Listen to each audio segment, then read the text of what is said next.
Hey guys, I am back with same energy and same intensity. This is day 7. म जाँदैछु college.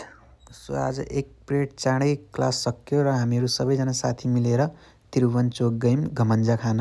घमन्जा खाइसकेपछि म आएँ रुम रेडी भएर म र विकास गयौँ साथीको बिहेमा। त्योभन्दा अगाडि चाहिँ यहाँ गिफ्ट लिँदै थियौँ। विकासले आफ्नो फ्युचर बच्चा देखाइरहेको थियो, यस्तो हुन्छ मेरो छोरा भनेर। सो गिफ्टहरू लिइसकेपछि हामीहरू गयौँ साथीको बिहेमा। त्यहाँ खानासाना खाएर हामीहरू चाहिँ चाँडै निस्किहाल्यौँ किनभने हामीलाई जिम नि जानु थियो। रुम आइसकेपछि मैले आफ्नो क्रेटिन लिएँ र क्रेटिन लिइसकेपछि हामी लाग्यौँ जिमतिर। सो आज थियो मेरो लेग डे।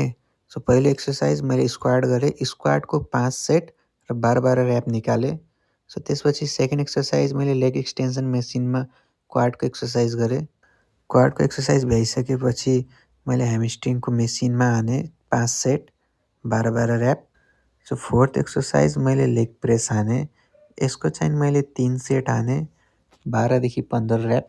लेग प्रेसपछि मैले आजको लेगको लास्ट एक्सर्साइज काफ रेजेस गरेँ। काफ रेजेस गरेर लेगको एक्सर्साइज मैले यहीँ सकाएँ। लेगको 5 वटा र एप्सको 3टा एक्सर्साइज गरेर डे 7 को एक्सर्साइज यहीँ भ्यायौँ। सो आजको एक्सर्साइज सकेर हामी लाग्यौँ आफ्नो आफ्नो रुम।